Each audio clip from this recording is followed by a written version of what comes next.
Yo, here we go. No. I said no to the freestyle idea. Yo, I swear, I really think that Nature Box is going to appreciate a genuine They actually specifically freestyle. said no rapping. Yo, no, they wanted us to go Jay, through money. Check out this. I don't know. I don't feel confident in your ability to even talk about this product, let alone rap about Nature's it. Box.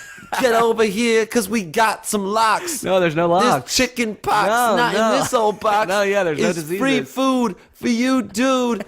Well, I was going to say that this episode is brought to you by NatureBox.com. And I think I was saying that with the rap. Yeah, I think I was saying it a little more clearly without it, though. Okay, well, I think I was saying it sort of more like a beast. So what is NatureBox? Nature Box is a healthy alternative to snacking. That's right. It's a subscription-based snacking service, and they only send you delicious but also nutritious snacks for your home or office. Delicious and nutritious. That rhymes. That's good. Yeah.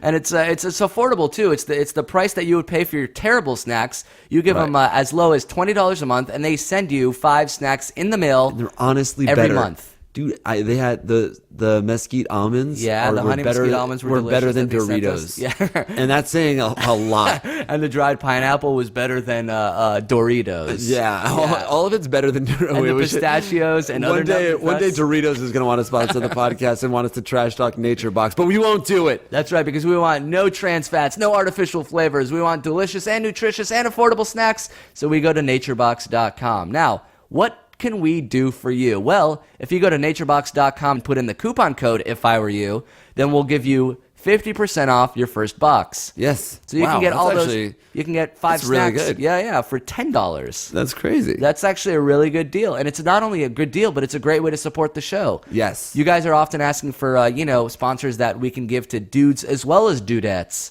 Well, here it is. Yes. We got these snacks, And honestly, they really are delicious. They're very good. and we kind of promised NatureBox like a lot of movement. So if you can like really check them out, like they're gonna get really mad at us if we don't we really make things happen. We both have hives because we're so nervous. So please do check out naturebox.com. Great company, great product, great sponsor, and enjoy this episode. If I were you, I'd know exactly what to do. So trust me, I trust in you. Listen to my dope and fire. Seize the cheese, then bounce so gracefully. Are you ready for some honesty? Seize the cheese. You trust me. I trusted you. Yeah. I love it so much because it sounds like it's like his voice should be singing some kind of like cool love ballad. He's like, seize the cheese, seize the cheese. What does it sound like, Dave Matthews? It's like Dave Matthews meets Stained. The greatest band in the history of time. His voice is great. It's like really deep, but like, Do you remember the guy's name? oh no, I don't. Me neither. Let me check right now. Trenton Eliopoulos. There it is. And you guys, he made a really funny or weird video. I don't think he wanted it to be funny or weird. What do you think he wanted it to be? I think he wanted it to be sincere and good. He threw a banana off a roof, I think. Isn't that? That's the definition of comedy, I think. Wait, it's on YouTube. It's called... Seize the Cheese, If I Were You, Jake and Amir theme song. There you go. Search it. You trust me. I trusted you. Oh, yeah, I trusted you. Seize the cheese. What song does it remind you of? Oh, man. I don't. When we were at Rec Room yesterday, Brian was like, it reminds me of Stained. What's a Stained song? I'm on the outside. I'm looking in. It reminds me of, God, what's that? Sort of like a Creed song, too. Or Incubus. It's so much better I don't like when everyone is in. Are you in? What song is that? It's Incubus. You loved Incubus, didn't you? As much as I love Stained and whatever, Creed. I really think his voice sounds kind of like Scott. I think it's Scott Stapp. What's a Creed song? Can you take me higher? You trusted me. To a place where blind men see. Seize the cheese. Everyone stopped listening. This is a mashup, I think. This episode is a goddamn mashup. I feel a mashup of myself. Oh, we should say that this is a best of episode, so we're just going to play questions that we've already heard before. Do you think we'll ever do that? God, I hope. I hope we hate our fans that much that we'll do that. No, they do that on Car Talk sometimes. Where it's like, hey, let's take a look at this one. This one was our favorite. Well, they usually host it. Well, the one that I heard was like on Mother's Day, and their mother had passed away. But like, that's sweet. She had like called in a couple times over like the. Jeez, I don't know how long. That's they do still Car Talk. cheating. They should have done an all new episode. You dick. Well, it's like how my least favorite Simpsons episodes were just clip shows. Oh my god, I remember that. That was the worst. I think they did one a season, which is one every 24 episodes, and this is episode 24. Is that true? So this should be a clip show. And now it will be. Remember this guy who found a bird in a box? I still want to do that thing where we call people who have taken our advice. Right, and see how it goes. So if you followed our advice, if you wrote in, got on the show, and followed our advice, email us again, and we want to talk to you on the podcast and find out how it went, what happened, and then update everybody. I think that'd be really fun. Yeah, we've answered probably over 100 questions by now. Yeah, that's another thing they did on Car Talk. This show, I want it to be exactly like Car Talk on NPR. They would call somebody up and be like, "Oh yeah, we told you your carburetor was messed up, and you took it to the shop, and what happened?" They're like, "Yep, it wasn't that." And they're like, "Oh no." Only on our version, it's like, "Hey, we told you not to get tested for herpes, and you go into chick without protection. Hey, whatever happened with that?" Sorry, no. This is Rob's mom. He's dead. Oh no! Whoa, oops! We're suing you. All right, hang up, because then it won't count in a court of law. All right, next question. That is not good logic. It counts. It all counts. In a court of law. This is If I Were You. The only advice podcast on the internet, hosted by us. I'm Jake. And I'm Amir. And, yeah, I don't know.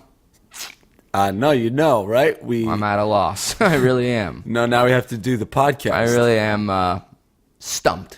Really? Yeah, I know we script out this entire episode beforehand, and Right. I sort of forgot Do you not have the script? what my line is at this point. No, you're reading it. That was it. Yeah, what my line is at this point. You're reading right now. turn the Okay, page. so here I am. All Yeah. right. Okay. So anyway, the way the podcast works is we accept your emails of people who are in little desperate times or desperate places, and they resort to desperate measures, aka emailing us. Desperate measures and desperate faces. That's another name of this podcast is Desperate Measures. Yeah, it's true. You think DesperateMeasures.com is taken? Desperate leisures. It's vacations that you really desperately need. Yeah. Oh, or desperate pleasures. That's definitely a porn site, right? Yeah, probably. Desperate pleasures.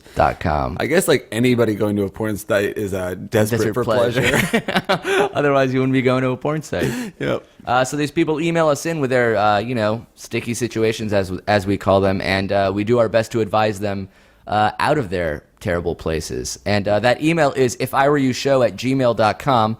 We try to read, we do read every single one, and we try to filter down the ones that we love the most and want to answer the most on this podcast, and that's usually 4 or 5 per episode. So let's get started. All right.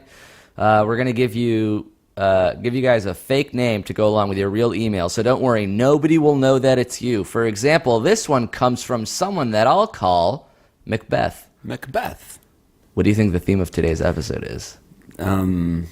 I don't know, some Disney shit, right? I haven't seen Hercules or Mulan in a minute, so I don't know if you're referencing The that last Disney animation I saw was The Hunchback of Notre Dame. And that was a little too gay to keep going, so I don't know if Macbeth ended up being a dude on that. All right.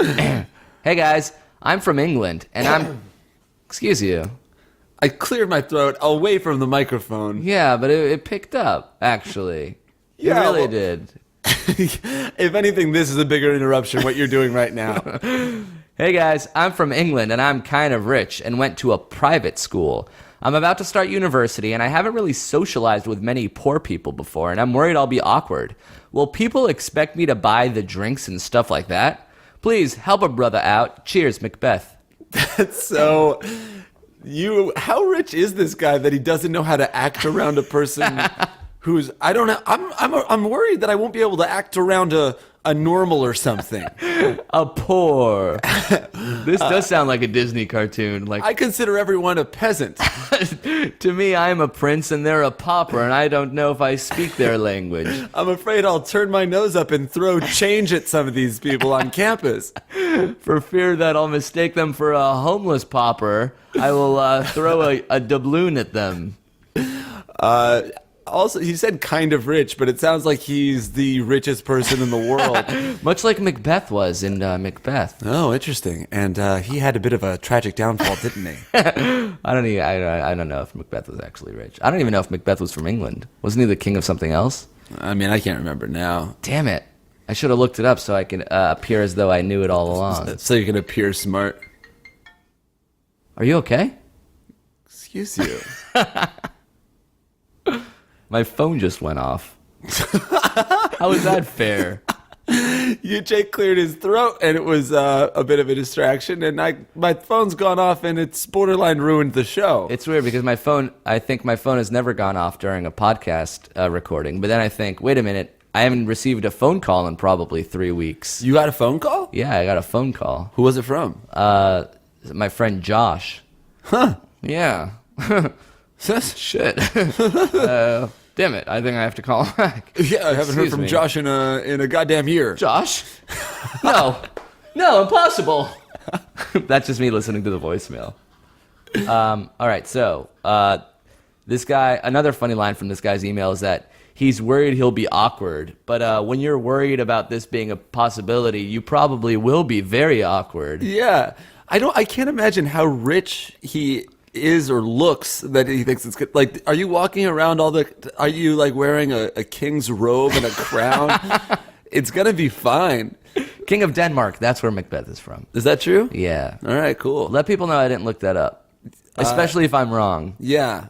Well, everyone, if they look it up now, they'll be like, oh, wow, Amir didn't look it up. Because he's dead wrong. Or it's just the top Google result and then everything else below it is something different. Well, here's a question. If he is rich, more noticeably rich, and he does buy people drinks, do you think that's a good thing or a bad thing? Do you want to blend in and not come off as the rich dude? Yeah, I mean, who cares? Well, in college, everyone's poor. Right, that's what you think. Or everyone's like at least a little well off because they're at a college and college is expensive. Yeah, or at the very least, their parents give them enough money to survive. So when you're at college, everyone's parents are rich and every student's poor, right? I know, although there are a bunch of students that don't get any money from their parents. Right. No, I'm just kidding. There's a huge variation. Some people are rich and some people are poor, just like the real world. That's what happens in college. It sort of prepares you for that. Yeah, I mean, I don't know. Just don't shake their hands. You don't want any of their poverty-stricken diseases to creep up on you. Who knows what they have? I can't imagine how sheltered this guy's life is. And he's like, I'm very worried about poor people. Well, he's Richie Rich. Yeah, are you Richie Rich? Or are you Poory Poor? I hope you lose all your money in college and then in This guy's Scrooge McDuck. I need space in my dorm for my giant gold coin collection. my chest of coins. I have so at home I have a diving board where I dive into coins. Do I get that at college? Is that the gym? How will I know if my roommate will bring the coin chest or if I should? I'd like to do backstroke through my $1 billion in coins. But I'm afraid it might come off weird to the pores. That's a really weird cartoon where Scrooge McDuck just would swim in his money. Yeah, that's not very likable. You're supposed to make your main character likable. Right. But he was very likable. Scrooge? No, Wasn't he? Well, I mean, I think For he was an old rich bastard. Right. He had he was tough on the outside, but he was a good guy Deep down. Yeah, he really was. He still swam through gold in front of many, many poor people. Yeah, you're not allowed to have just a huge safe of gold. And also, I feel like every episode of DuckTales, Scrooge got his money stolen. Just put it in a goddamn bank, Scrooge. No, I really like swimming in it. No, I know, but put half of the coins in a bank and make like a coin jacuzzi. Can I at least You can't advise have you? a coin waiting pool. Yeah. I really want to be able to dive into the coins. You can dive into coins that are much. It's a very deep pool. Just make it 6 feet. As your financial advisor, I have to. I'd like to. I appreciate what you're saying here. Thank you, and I really think that you should put half of what the I money do want to into- do is Yeah. be able to do a high dive into all of my coins. All right. How about we give you bills? No. Gold coins. The bills might actually feel nicer. They're at least softer when you dive into them. Breaks his neck. That was a College Humor video. Oh, wait, he breaks his neck on the coins. Yeah. That's right. All right. So in conclusion, treat them as you would a normal. You bum. Yeah, Jesus. You bum. They're poor of money, but you're poor of poor of heart. Maybe he has a point. Sometimes, like sometimes people without money treat rich people differently. Fuck off, man. Don't they? No, they don't, actually. And I'm really offended that you even bring that up. As a millionaire myself, I don't appreciate I treat that. you different. In fact, I'll give you $1,000 right now to shut your mouth. He threw money at me. Here, take this. Paper cut in my eye. Take this, ass. He's making it rain. Alrighty, Roo. Next question. Yeah. People ever thrown coins up in the air and said, I'm making it hail? Oh. Dude, you need to get back on Twitter, man. I mean, that's legit 50 RT, 50 fave. Really? Shit right there. It really is. You mean that shit, Yeah, man? I'm going to make it hail, quote, attribute the quote to a guy throwing coins at Yeah. a strip club. I'll give it to you. No, I don't really want it. You tweet it, I don't man. do 50 RTs, all right? I'm a triple-digit motherfucker. He's throwing money at me again. All right. Hey, now, ladies. Yeah? Now, ladies. This question comes from someone who asked, what's cooler than being cool? Huh. Ice cold? Yeah, ice cold. All right, next question. All right, here it is. It's from, we'll call her Lady Macbeth. Still any ideas about the theme of today's characters? Is it from, no, it's not from, is it from Brave? Some Dickens shit. I haven't read that since high school. All right, Lady Macbeth writes, basically, I'm having a hard time with time management and life balance. I work a full-time job all day, am studying to become a professional engineer in the evenings, and try to maintain a relationship with my boyfriend and keep up with my hobby as a rock climber. Work hours are getting longer, which means my time to study is getting shorter. And with all this stress, I've been fighting with my boyfriend, who is being generally unsupportive and unhelpful, and I've had less time to climb, which is my stress outlet. My question is, how do I do me while continuing to seize the cheese? Isn't that everybody's life question? Yeah. How do I do me while continuing to seize the cheese? The trick is seizing the cheese becoming your job. Yeah. Right now she's trying to seize the cheese on the side. Right. So- You got to seize the cheese full time Yeah. every day. If you wake up every morning and you think of your job as seizing the cheese, if you aren't like, I got to go to work, I got to deal with my boyfriend, then I'm going to seize the cheese, there's not That's enough not- time to actually have the cheese be seized. This is you in 20 years being a motivational speaker. After I die, Nobody knows what the fuck I'm talking. This is me in a retirement home, sitting alone in a wheelchair. but in 2 years, yelling at I'm elder in a people. mental hospital. Just the padded walls. I'm in a straitjacket. The trick to seizing the cheese. It's okay, Jake. It's okay. Here's your shot. No! No! No! No!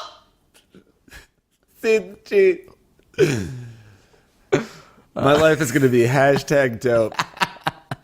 Can you imagine having shit being taken care of for you like that? You know, some people have been tweeting at me that I'm a beast in that regard. That's So a I think good that's one. going to be my new catchshrase. Seizing the cheese. How do you become a beast in that regard? Great question. Seizing the cheese. Well, this is how I view her I already problem. forgot the question. Yeah, she has work, she has school, she has her boyfriend who's generally unsupportive, and she has her stress relief, which is rock climbing. Right. So I imagine her time is a pie chart. Yeah. A big chunk of it is school. A big chunk of it is work. A big chunk of it is her boyfriend, which is unsupportive and unhelpful. And then a smaller chunk is the rock climbing. Right. Sounds like the one you want to get rid of is the one that's generally unsupportive and unhelpful. Yeah, it's Isn't like, that the easier one to my get advice rid of? to you is to reread the email and try to see it as clearly as we do. Yeah, what else could we possibly tell you to stop?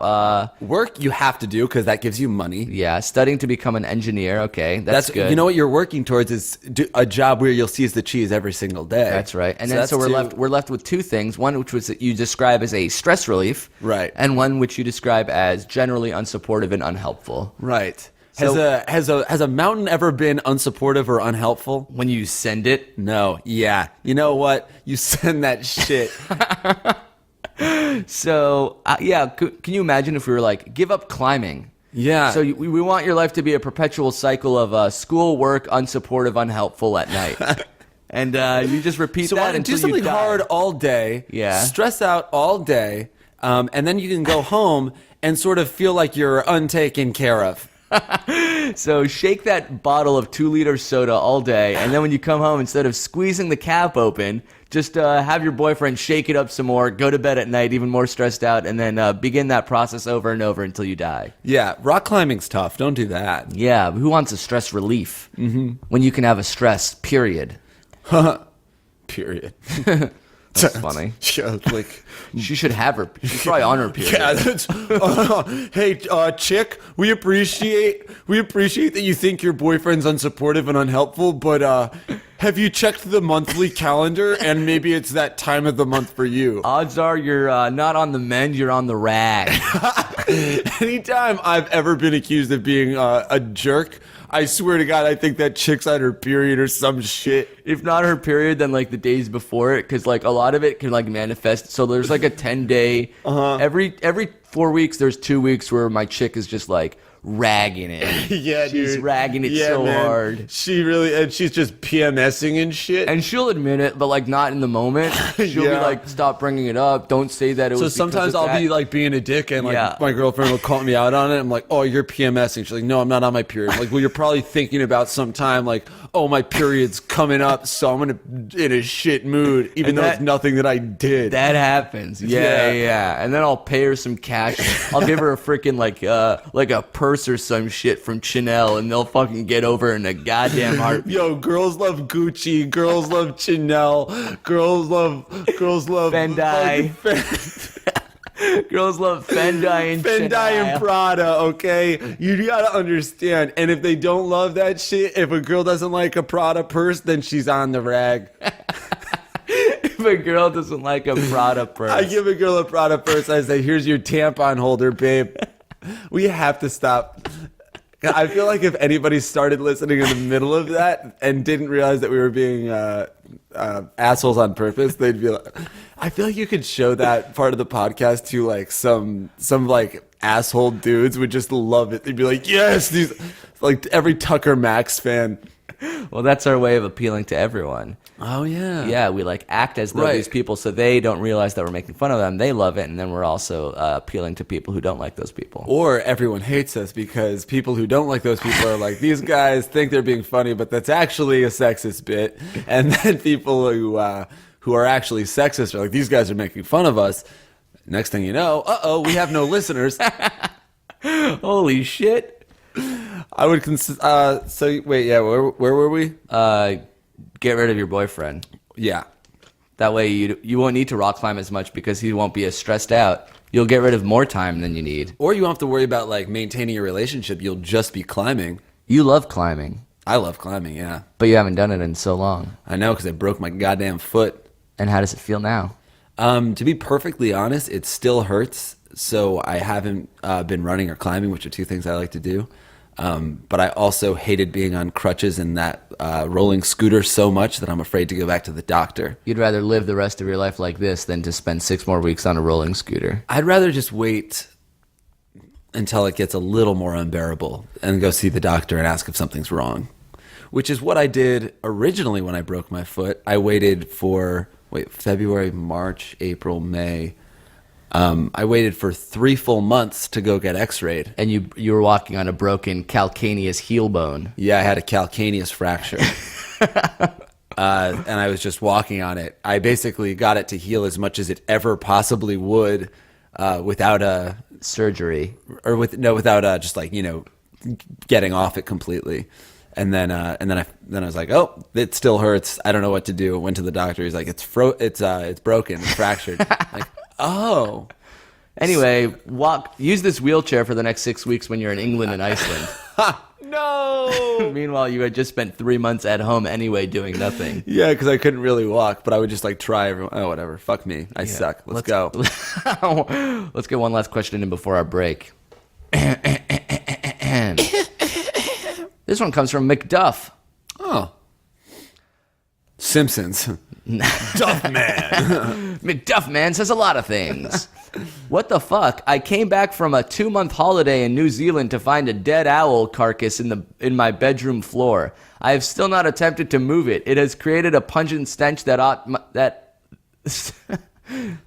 my house. I guess he means throughout my house. My friends think I should get it taxidermy to display in my living room. Is it morally right to stuff a dead animal? Thanks, guys. It's definitely hygienically wrong to leave one on your floor. This guy's from Scotland, which is, now that I think about it, maybe where Macbeth is actually from. Oh. Or Macduff.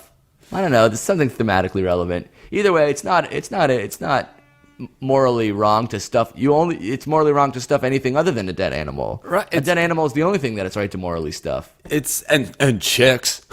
Yeah. Sure. Just like get like a freaking chick head like over my mantle. That's not what I meant. What did you mean? Never mind.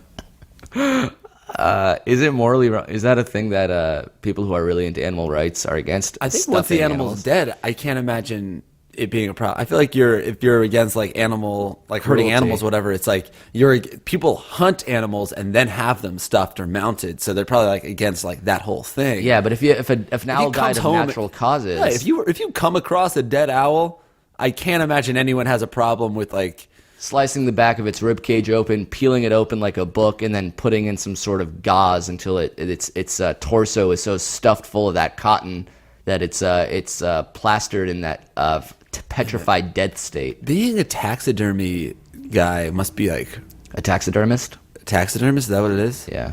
That must be a really hard job. Cause like it's I imagine it smells bad.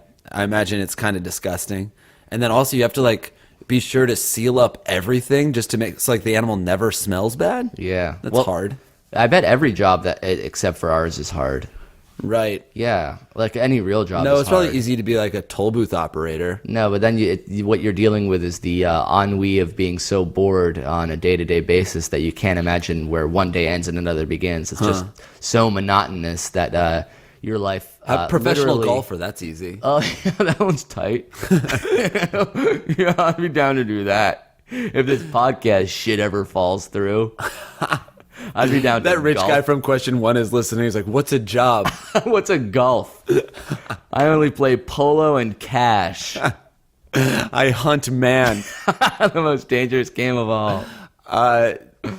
Yeah, I mean, I think you can stuff it. Be kind of cool. At least get it out of your room, you fucking weirdo. I just love that there was a dead owl carcass. God. How did that happen? Yeah.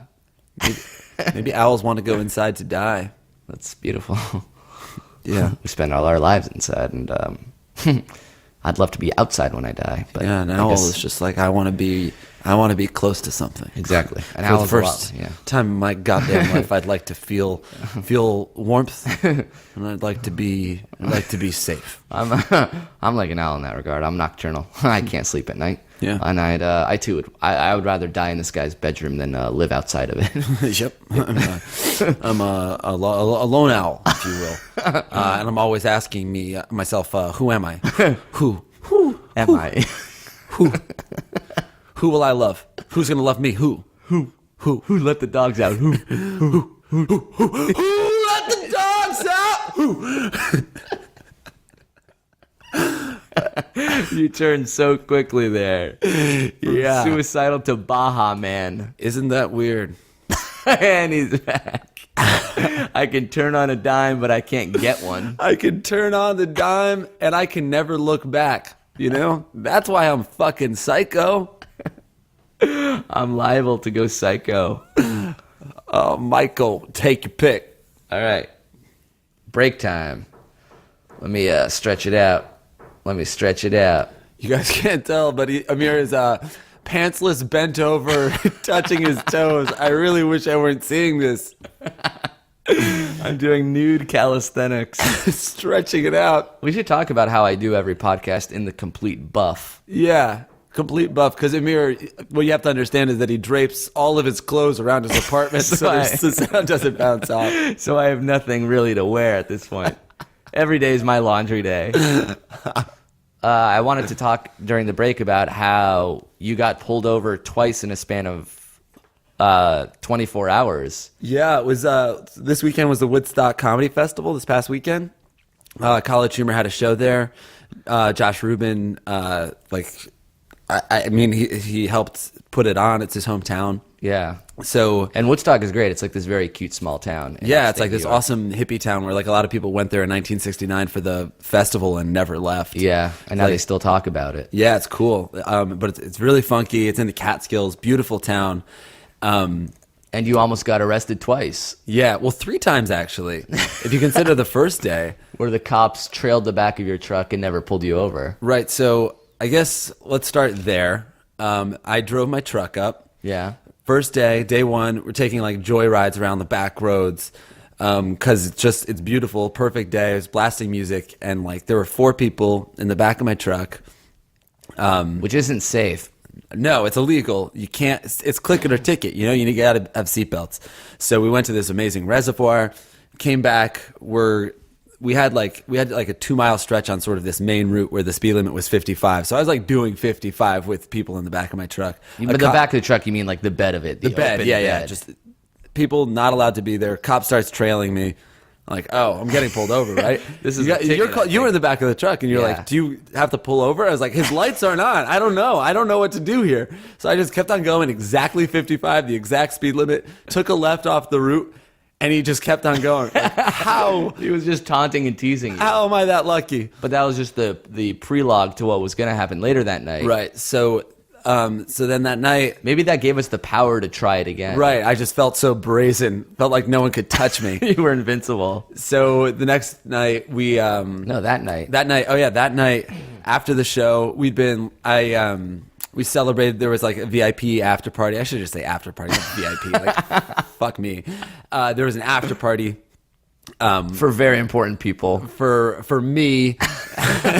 There was an after party for like everyone who did the show, and we got some champagne. There was, socializing, hanging out. Then we're like planning on going to a bar, like a local dive bar. That Vinny is from the town over, and he was taking us there. I had you in my truck, Shawbach in my truck. Maybe I shouldn't name drop people, but those people weren't breaking the law. And then there were 2 people who will remain nameless, but one of them is Rosie. We'll call him Macbeth and Lady Macbeth. In the back of the bed of the truck again. So we're driving there, going down these back streets. Within 2 minutes. Sirens. I'm getting pulled over. Like, oh fuck, because I also had I had a glass of champagne. You're not supposed to drive Under any circumstances like that. Yeah, so so anyway, the cop comes up. He's like, "What's going on?" Like 2 people just in the back of the truck. Like, they're not allowed to be there, right? Like, I know. Yeah. Do you know why I pulled you over? Fuck, there's a million reasons. Which one do you want? So the car ahead of us, that Vinny was driving, comes back. They get the 2 people out of the bed of the truck. And they didn't get tickets. They didn't get tickets. I'm going to get their tickets. Oh. Right. Maybe they get tickets and I get tickets. Well, whatever. So then he asked me if I'd been drinking. Told me my license plate light is out. Yeah. Asked me if I was drinking. I was like, yeah, I had a glass of champagne, but I'm good to drive. So he's like, I swear to God. you don't understand. You've been drinking, man. He's like, get out of the truck. Got out. Took a field sobriety test. By this point, 2 other cop cars. This is the second time this year that I've been in fucking trouble with the police. The Iceland thing. It's only when you leave New York do you get accosted by policemen. So 3 cop cars, 3 cops, all giving me. I'm getting a sobriety test to a goddamn audience because the other car is still there. Yeah. I know they just left. And me and Mike are in the car. Mike's sort of freaking out because he thinks he might get arrested for driving while intoxicated, and I'm just laughing, taking photos, thinking You're about taking so many pictures. So I take the sobriety test. I have to touch the tip of a pen, follow the pen with my eyes without moving my head. I had to stand on one leg and count to. I had to just count one 1,000, 2 1,000 until he told me to stop. I heard that because the back window was open. So I look outside and you're just like counting to 20. I'm like, wow, it really is like they do in the movies. Yeah, and then I had to walk the straight line, 9 paces, pivot, turn, 9 paces back, and. I mean, I'm not trying to brag, but I nailed it. Yeah, I fucking really nailed it. You like stood on one. I'm not even sure I could do that right now. It's count to 21,000s on one leg, foot. Yeah, and then, but at the end, he made me blow into the tube, which is what you call when he asks you to suck his dick. Yeah, which I mean, I can't fake that, right? And now to get off, you have to blow my tube. Tell you what, you want me to blow the breathalyzer or you, Yes, sir. officer? It's very clear what you're asking for. The cuffs are on. Hey, oh, kinky, I like that. Put me on my knees, officer. Ooh, arrest me, sir. Oh, you want to do it in the back of the cop car? Hey, okay. You getting in too? Sir, are we role playing? Is this road dome? Because there's a goddamn gate here. Hey, I'm trying to suck your dick, man. You're going to arrest me? You're going to make it really hard on me. What about you? You're a male prostitute, I think. I'm suing you. This guy's drunker than I've ever been. Drunk with power. Fight the power. You fucking bully. So then I blew into the tube, and it came back that I had something to drink, which I was honest about. But he was like, go back into the truck. And then at some point, I mean, the whole time I'd been like friendly, a little bit jokey, self-deprecating that I was stupid for like, doing everything I had been doing. Right. And I also they knew that we were in town for the festival. So he comes back and he's like, so, I should be giving you all kinds of tickets. I have your car towed, but, my partner here likes you. So get out of here. It's like, what? 0 tickets, nothing, untouched. And didn't the partner say, so what do you guys do for College Humor? Yeah, he did. And I was just like, this is amazing. We spin around, go back to meet everybody in a parking lot, blasting Jay-Z's 99 Problems. Just felt like we really took advantage of them. Yeah. So thank you so much, Officer Jones of the Woodstock Police, for letting us off. Jake was hammered, and you just let us. As promised, here's your shout out on the podcast for your son. So we got off. Everybody is just like, how does that happen to you? Like, because everyone's like kind of happy that they don't have to deal with like bailing me out of jail, but everyone's also a little bit mad because like you get away with everything, don't you? You shouldn't have done that. This is just coming off the heels of your STD exam being clean. Yeah. So then I was like making jokes all the next day, like, yo, bad shit doesn't happen to me. Like I'd be nervous, but like I don't know, man. I like everything works out for me. I'm a beast in that regard. Sam Rice texted me. It was like his wife Elaine texted him and said, "Nothing bad happens to Jake Hurwitz" is a good name for a Nickelodeon show. And my novel, because the next night we got in trouble with the police yet again. Yeah, we were trespassing, blasting music on a bridge on a reservoir, having a dance party. Yeah, me and Amir and our 2 friends just pulled over on a bridge, trespassing, blasting Santeria. They must have thought they pulled over like 4 16-year-olds. Hey, all right, you little kids. Oh, Jesus, you guys are 30. I think I feel bad for you. You're already in some kind of jail here. Some emotional prison. You guys aren't 16. You're old enough to have 16-year-olds. Jesus. Tell you what, we're going to let you go, but if you want to, you can jump off the bridge. Also, if you're looking for a job or a career, can I suggest joining the force? It's pretty fun. You pull people over. You don't give them tickets. Yeah, you sort of do your deeds to society, and it seems like you guys are... just suckling off the teat of our resources, not really doing anything with your lives. So they did run... They took everybody's license there. They ran all of our licenses. They told us we weren't allowed to trespass. They gave me yet another sobriety test.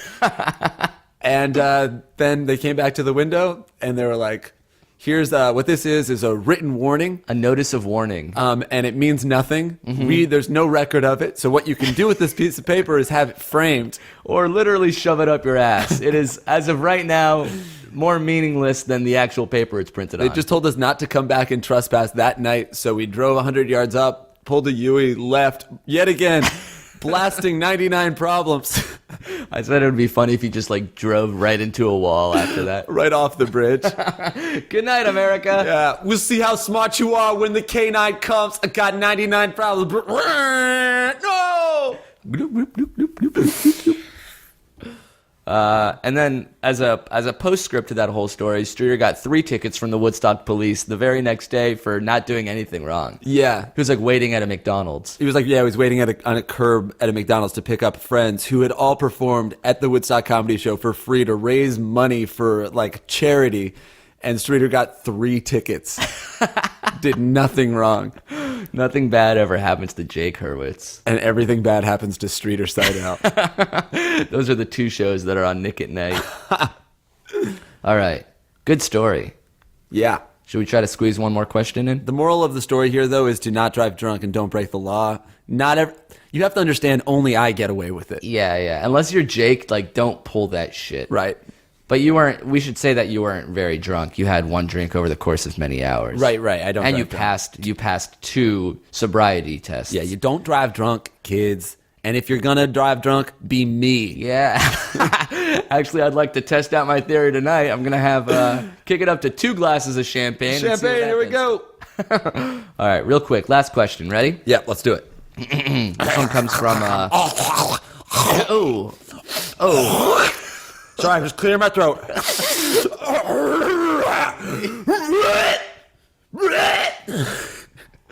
And here we go. Let's do it. Jesus, man. I'm not going to be able to use that. You peaked. Sorry about that. All right. Hey, dudes, love the show. So, this one comes from William Shakespeare. The man himself. Holy shit, the author himself, the creator. All right, now I know for a fact it's Pocahontas. So, I've been going to this restaurant and bar called Twin Peaks. It's very similar to Hooters, but the girls wear even skimpier outfits. I've noticed that there are some guys who have multiple waitresses that always come up to them and sit next to them and talk and flirt with them. I really want to have the same kind of interaction with these waitresses. It's not like these guys are really good looking or anything, so I'm not really sure why these girls seem to flock to these guys. At first, I assumed it maybe the guy was a friend of one of the waitresses, but it's not like they always go to the same guy either. I'm not looking to hook up with them since I'm in a serious relationship. I just want some harmless flirting. I'm kind of shy, and the drinks don't seem to be giving me much liquid courage. What should I do? This is so sad. Yeah. So this guy is 12 beers deep, writing this question from his phone in the bathroom Of Twin Peaks. Twin Peaks. How are the outfits skimpier than Hooters? Yeah, Hooters is like as close as you can get before calling it a strip bar legally. Right. This probably just is a strip bar. So yeah, the outfits are even skimpier than Hooters, if you can imagine. They'll bend over and spread their ass cheeks in front of me. They'll pick up a wing with their vajay, if you can imagine. So nowhere along the line did this guy think that like maybe these dudes tip the waitresses, and maybe the waitresses at Twin Peaks are flirting with people in skimpy outfits, sitting on laps to get tips. By the way, this guy is describing what would be my biggest nightmare, which is going to a Hooters and have a waitress flirting with me. Like I would hate that so much. I want to be this guy. I want to be this stripper repellent. Maybe I talked about this story on the podcast, but I went to a strip club for the first time. Jeff Rubin had never been to a strip club. I think he's okay with me telling the story because he did nothing wrong in this. But I was there with Jeff Rubin and Pat, and they felt uncomfortable in a strip club. That was like not their home Scene. And I'm just like, I'm fine there. And some lady came over, and she was, strippers, this is what happens. She was just like, can I sit on one of your laps? And both of them just pointed to me. So, well, what can this guy do to be the guy that people point at? Just be confident. You don't have, I don't know. I think you have to just go there a lot and start tipping them, and then they're going to eventually realize, oh, this guy tips well, we're going to go be friends with him. So it's they a don't tip have thing. real yeah, it's money, but you don't have to have a lot. It's not like you need to be rich. You just need to be like a little bit generous with your tipping. Yeah, because this is Twin Peaks after all. This isn't Hooters. Right. This isn't a classy joint like Hooters. Yeah, this is this is Have you where ever the been poor to a people Hooters? go. I've been to a Hooters once in San Diego. We've been to a strip club before together, right? Yeah. Tight. But it's not like they were bumping and grinding on me. Right. I mean, you wouldn't pay someone for a lap dance. Yeah, no, I would not. Right. I've lost, Jesus. I've lost, actually, this is a funny story. At Spearmint Rhino in Vegas, a bouncer cut off my thumb. Why? Because I was like, I paid $2,000 for a lap dance and I didn't pony up the cash afterwards. My card was declined mid-dance, but I had set up the chair just so they couldn't barge into the room till I was done. Yeah, it's and then they illegal, came I and I said, yeah, good luck getting money out of me. I ain't got it. I ain't got it, and I ain't gonna have it. You said, This is like I had a giant jizz stain in my jeans, and I was like, and yo, I already got off, so I'm out. And then they're just like, ow, hey, no, what is this? And then it's just like, put my thumb on a coffee table. I was like, what the fuck are you doing, man? What the fuck is this? What is this shit? And then chopped it right off, put it in a bag, gave me some ice, and they told me which way the hospital was. And I was like, really? It's like that? You ain't even gonna call me an ambulance, man? My phone's dead. My phone's fucking dead. And then I like fainted on the way to the hospital. Turns out the dancer, she felt bad for me. She followed me out there to see if I was gonna make it. She saw that I wasn't. She called 911 thought that you from weren't her gonna make phone. it. Yeah, she knew I wasn't gonna make it. She called 911 from her phone. I got the thumb surgically reattached. Yeah, it all worked out, man. It did not all work out. Yeah, it did. I got a free lap dance. That's worth it to you? You'd cut off your thumb and surgically reattach it for a lap dance? I got that health insurance. Thank you, IAC. Nothing bad ever happens to Jake Hurwitz. But if it does, it all works out. That's our time. That's our time. We are going to be at Comic-Con. It was officially announced. Whoa. Yeah, New York City Comic-Con. It's time to promote it then. Yeah, if you're gonna be at New York City Comic-Con, we're gonna do a live podcast taping, I should say, with Pete Holmes. Yeah, so even if you hate us and you listen to 45 minutes of a podcast right now, come for Pete Holmes. He's going to be awesome. Yeah, I'm super pumped. We're hoping to get as many fans as we can over there, so check it out. Specific information will be on the New York City Comic-Con website. And we'll post it on Facebook when we know more. And if you can't come to that because you don't want to go to Comic-Con, you can come to our other live podcast taping, which is going to be November 6th at Littlefield in Brooklyn. Yes. There are still some tickets still available for that. Damn right. Thank you so much for listening to this whole weird show that we just did. And if you want to be a part of it in some sick fashion, you can email us too at ifiwereyoushow@gmail.com. Yes, and I'll keep on submitting theme songs too. Oh, yes, that first one was from some guy whose name I don't even remember. Neither do I. Trenton Eliopoulos. How did we forget? YouTube username Overdrive is classy. I'll never forget his name. Oh, sorry, you should say his YouTube name without me talking over you. Overdrive is classy. Yes, but we can't forget his voice. Yeah. Trust in me. Trust in you. And our outro theme song is another original submitted by Grant Singer and Jake O'Reilly. Thanks, guys, and thanks for listening.